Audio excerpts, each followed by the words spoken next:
Hey guys, welcome to my YouTube channel backlight.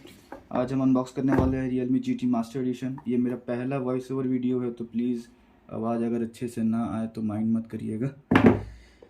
ये रहा हमारा, इसमें दिया हुआ है exploring the ethics of technology. वाह, चीज़ लिखा हुआ है। ये है हमारा फ़ोन। मैंने वाइट कलर ऑडिशन वो मंगाया था, ग्रे वाला जो था वो आउट ऑफ स्टॉक ही चल रहा था पूरे सेल्स में। एक बार भी स्टॉक में नहीं आया। ये रहा कवर का ग्रे मिल चुका है तो उससे मतलब नहीं है। अब ये रहा मेरा सुपर डार्क चार्जर 65 वाट का। ये रही मेरी केबल जो भी 20 मिनट में चार्ज कर देती है, और एक सिम इजेक्टर पिन। बस इतना ही है। और पीछे आपका लिखे हुए हैं स्पेक्स, पढ़ सकते हैं आप लोग।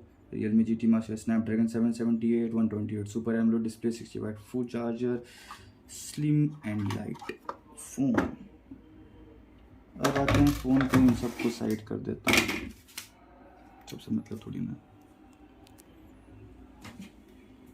और ये हो रहा है हमारा फ़ोन ऑन। वीडियो अच्छी लगे तो लाइक करें, शेयर करें, सब्सक्राइब करें, और ऐसी वीडियोस देखने के लिए चैनल को सब्सक्राइब भी करते रहें। और मुझे कमेंट में बिल्कुल बताएं कि आप इसमें कौन कौन से गेम्स चाहते हैं, ताकि मैं वीडियो बना के अपलोड कर सकूँ स्क्रीन रिकॉर्ड करके। एक्चुअली मैंने फ़ोन ऑन कर लिया था पहले ही। यही है फ़ोन पूरा, और इसकी वीडियो स्क्रीन रिकॉर्ड करके आएगी, आप टेंशन न लीजिए। चैनल को जब तक लाइक कर दीजिए, शेयर कर दीजिए, सब्सक्राइब। Bye guys.